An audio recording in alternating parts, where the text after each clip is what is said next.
Look at this. Oh, perfect. Oh my God. Isn't it great?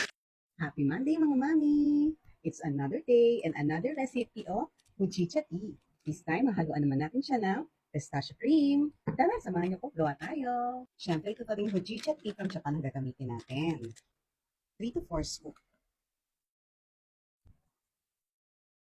Then, add warm water. Siyempre, i-whisk natin. Nakakangawit ng mag-whisk, pero tsaga-tsaga lang kasi pagkatapos naman ng whisk, masarap ang mainom natin Fujicha tea.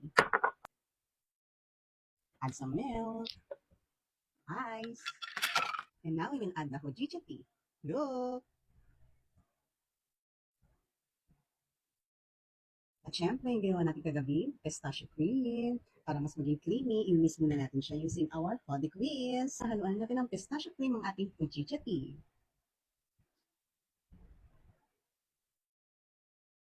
Look at that! Tingnan nyo, cute-cute. Tingnan nyo. Milk, Fujicha tea, and pistachio cream. Tara, tikman natin. Let's taste it.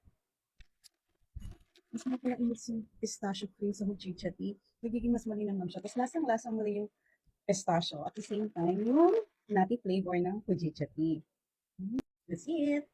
Happy breakfast, Mami. Bye!